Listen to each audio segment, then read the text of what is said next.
Hey everybody, welcome back to Race of History. Today we're going to get into the Sabaton history video on To Hell and Back, the story on Audie Murphy.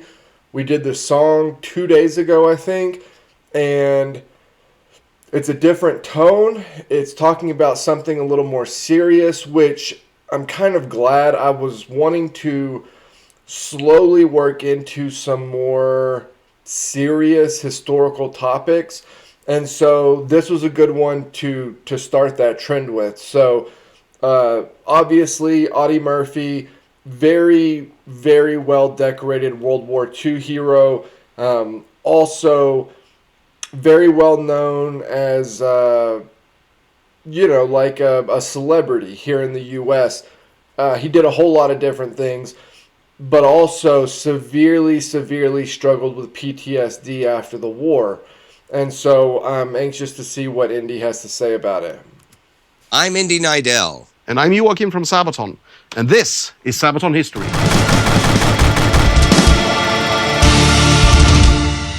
Audie Murphy, when he joined the U.S. Army, was very much an unlikely hero, and yet he became America's most decorated soldier of the Second World War. And we have a song about him. It's called To Hell and Back, and it's one of our most popular songs.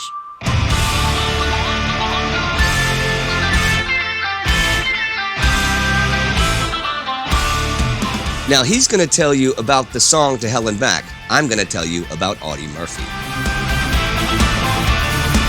As I said, Audie was an unlikely hero. He was an elementary school dropout, doing so in order to support his family by working on a farm after his father had left them. He was short, he was sickly, and lived a life of poverty and lost his mother as a teen. Joining the military seemed an escape to him, so he tried to enlist at the age of 16 after the Japanese attack on Pearl Harbor in 1941. That's very interesting, and that's not something that was extremely unusual.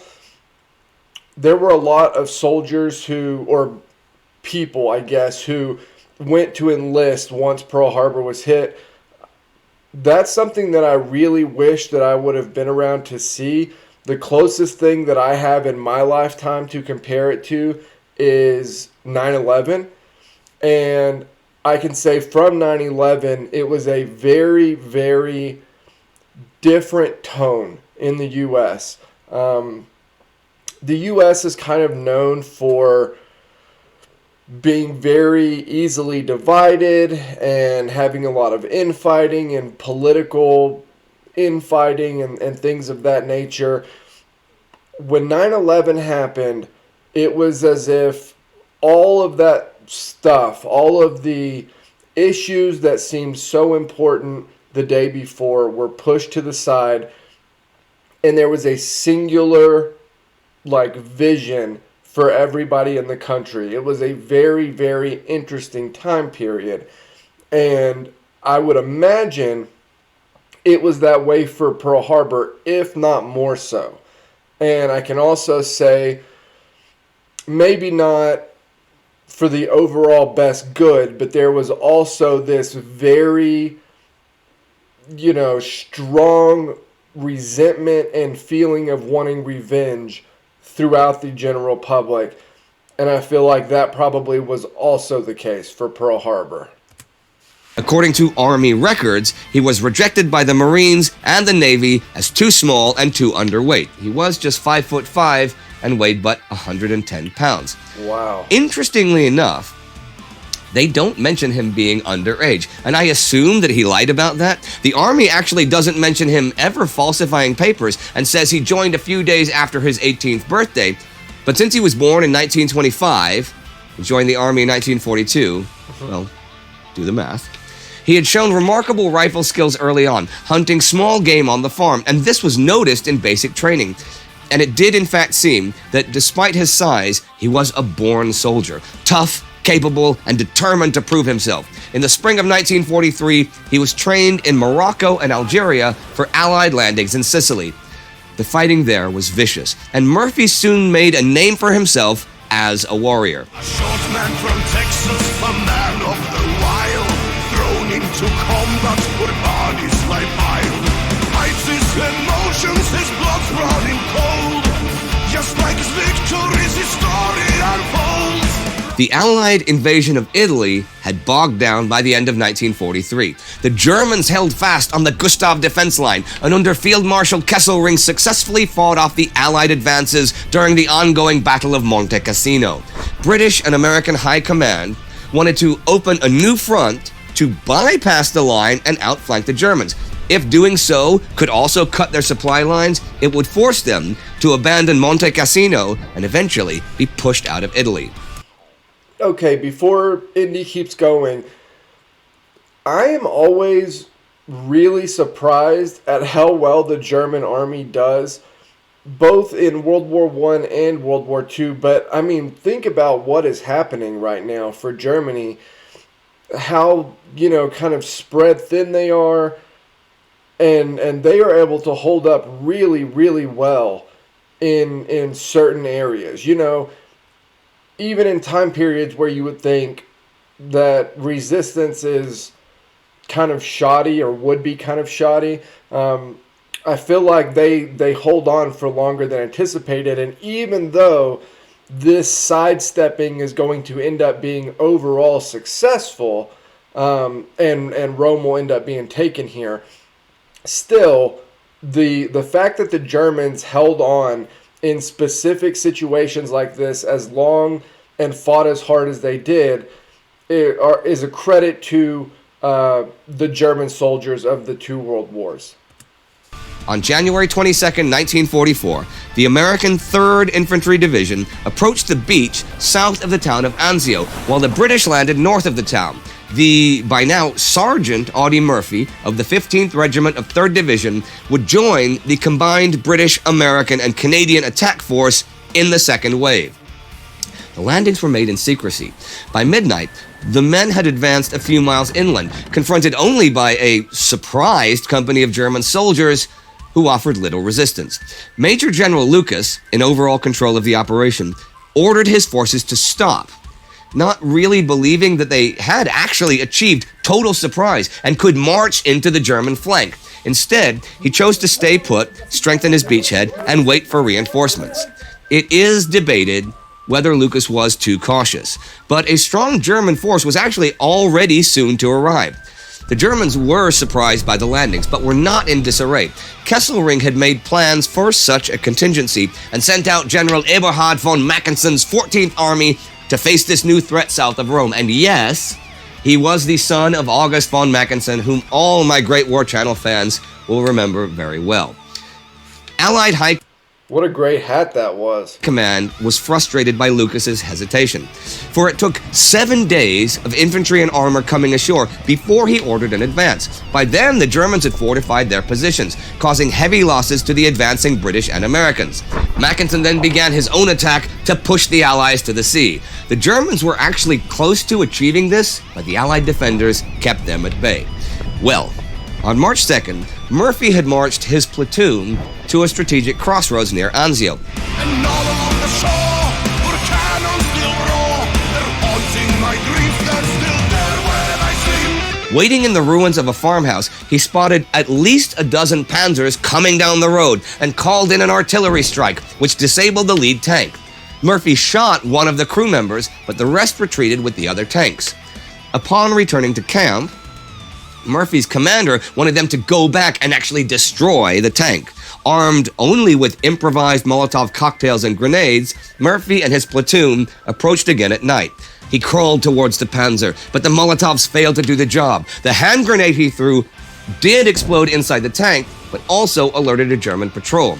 After throwing more grenades at the tank treads, Murphy sprinted through German fire back to his comrades. For destroying the tank, I actually did not know this story. The story that, or at least the one that I had heard most often of Audie Murphy, was in France. And it's a story, he's got a machine. It's an incredible story. I'll cover a video on it at some point on this channel. But I had not heard this story before. in the face of the enemy, he was awarded the Bronze Star with the V for Valor.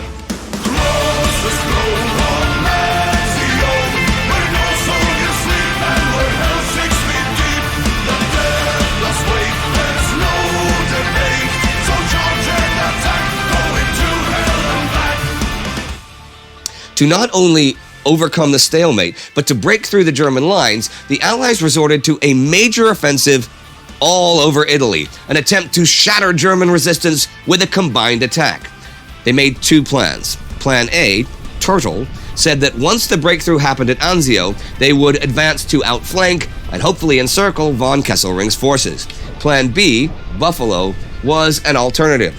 After the breakthrough, the Anzio forces would not try to destroy the German forces there, but would advance on Rome instead. High Command insisted on Plan A, since if it was successful, it would basically win the fighting for Italy, right? Spoiler alert, the commander here is going to take B on the fly. So he's going to decide on the fly that they're going to go with Plan B, they're going to go take Rome, and everybody's going to be pissed at him. On May 23rd, the Allies attacked the Germans all along the Gustav Line, ruining their deployment of reserves. The Anzio forces broke through in the west, but while everyone in the center of Italy was waiting for the follow-up flanking attack, General Mark Clark suddenly stopped. Plan Buffalo was tempting, and the glory of capturing Rome, though strategically unimportant, would belong to the Americans. Adolf Hitler had ordered Rome to be undefended and declared it an open city. It is unclear whether he wanted to save the city from destruction or feared another Stalingrad where his army would be trapped. Whatever the case, to the surprise and anger of Allied High Command, Clark turned and marched on Rome. So, as the German defenses collapsed on June 2nd, Kesselring's 10th Army fell back and escaped being surrounded and destroyed. They were able to join the other German forces and fight another day. On the 5th, Clark entered Rome with only his American troops, intentionally leaving the British outside the city. Now, Audie Murphy gained a reputation during his service in Italy as a brave and daring soldier, and the Sabaton song To Hell and Back covers his period at Anzio. But even greater deeds of heroism were still about to come during the fighting in France, including taking on an entire company of Germans by himself, wounded, with a machine gun. That is the story that I was referring to. That's the one that I know about him. I knew what happened here in this, this sidestepping of the German line in Italy and the taking of Rome. I knew the broad story here, but I did not know that Audie Murphy was involved in it in any capacity. I just didn't realize that. I think maybe I knew he had fought in Italy, or have heard or read that he fought in Italy. But the only thing that really came to my mind was the story of what he did in France. By the end of the war, Lieutenant Audie Murphy was the most decorated American combat soldier and had earned every single Valor Award possible, including the Medal of Honor and Legion of Merit. His exploits even got him on the cover of Life magazine.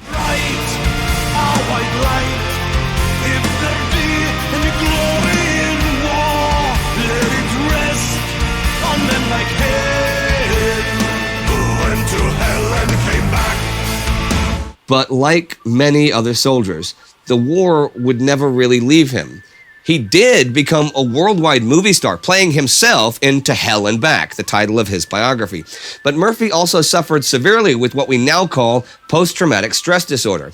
He was traumatized by the violence and death that surrounded him. He saw his best friend die, killed many men by his own hand, and survived situations of such danger that none of us can truly imagine them. He suffered nightmares because of the horrors he witnessed and indeed the guilt he felt. He wrote poetry to help cope with the trauma. One of his best known is The Crosses Grow on Anzio, written in 1948. Oh, gather around me, comrades, and listen while I speak of a war where hell is 6 feet deep. Along the shore, the cannons roar. Oh, how can a soldier sleep? The going's slow on Anzio, and hell is 6 feet deep. Praise be to God for this captured sod that rich with blood does seep, with yours and mine like butchered swines, and hell is 6 feet deep. That death awaits, there's no debate. No triumph will we reap. The crosses grow on Anzio, where hell is 6 feet deep. Audie Murphy died in a plane crash at the age of 45 in 1971.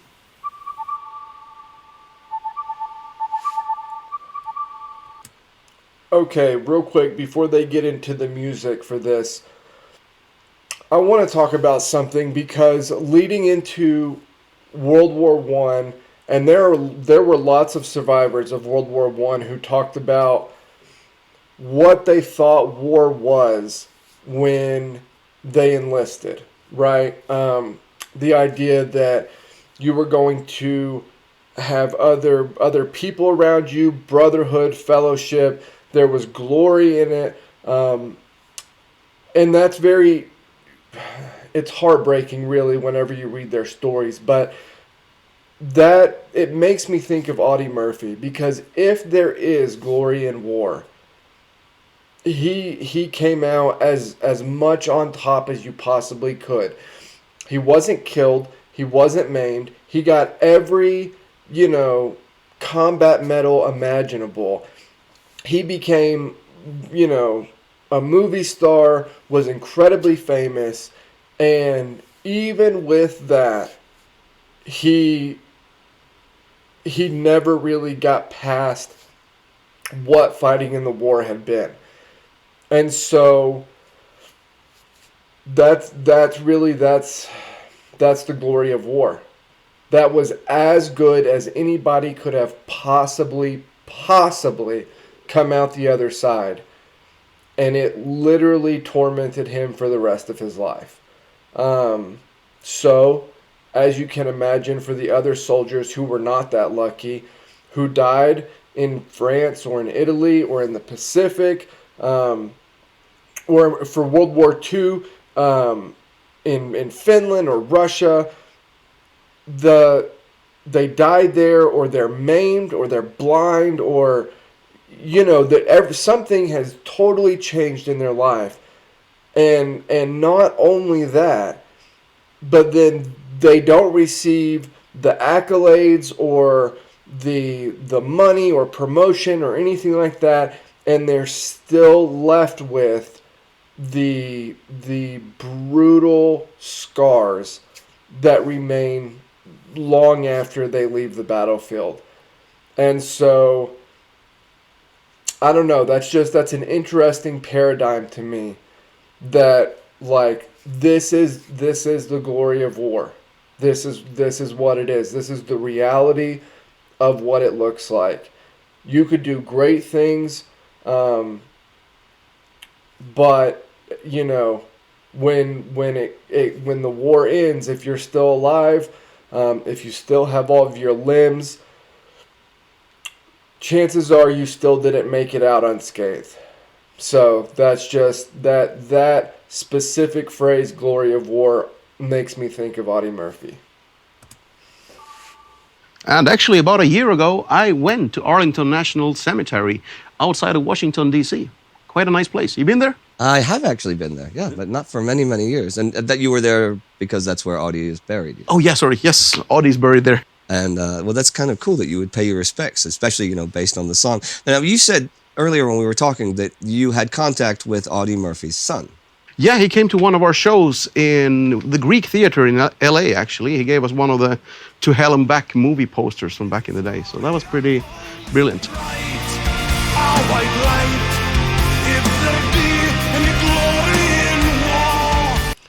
If you've never been, this is just kind of a side note, if you've never been to Arlington National Cemetery, it would be well worth your time to visit there. There's obviously a lot of cool memorials and stuff around Washington, D.C., but Arlington National Cemetery it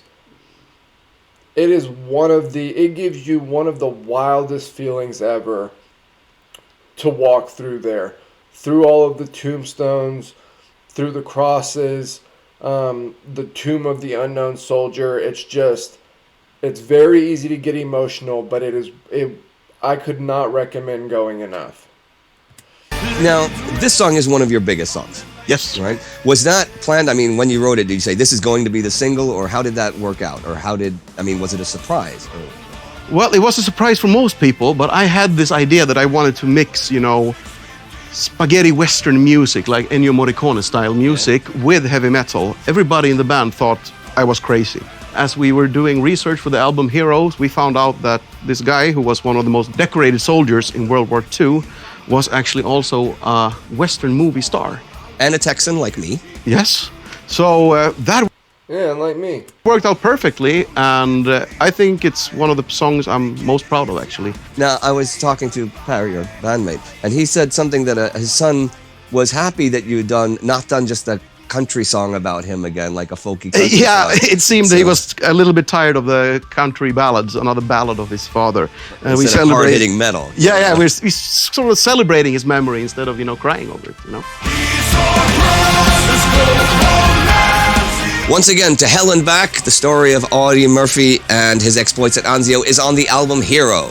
And that's it for today. But we'll see you next time on Sabaton History. All right, everyone, that's it for today. Remember to subscribe to Sabaton History, the regular Sabaton channel, and also check out Time Ghost and World War II. Right here, you got some more clips to click on if you want to see more. And you want to, yeah. So, before we say goodbye, remember to support us on Patreon, okay? That's what makes stuff like this happen.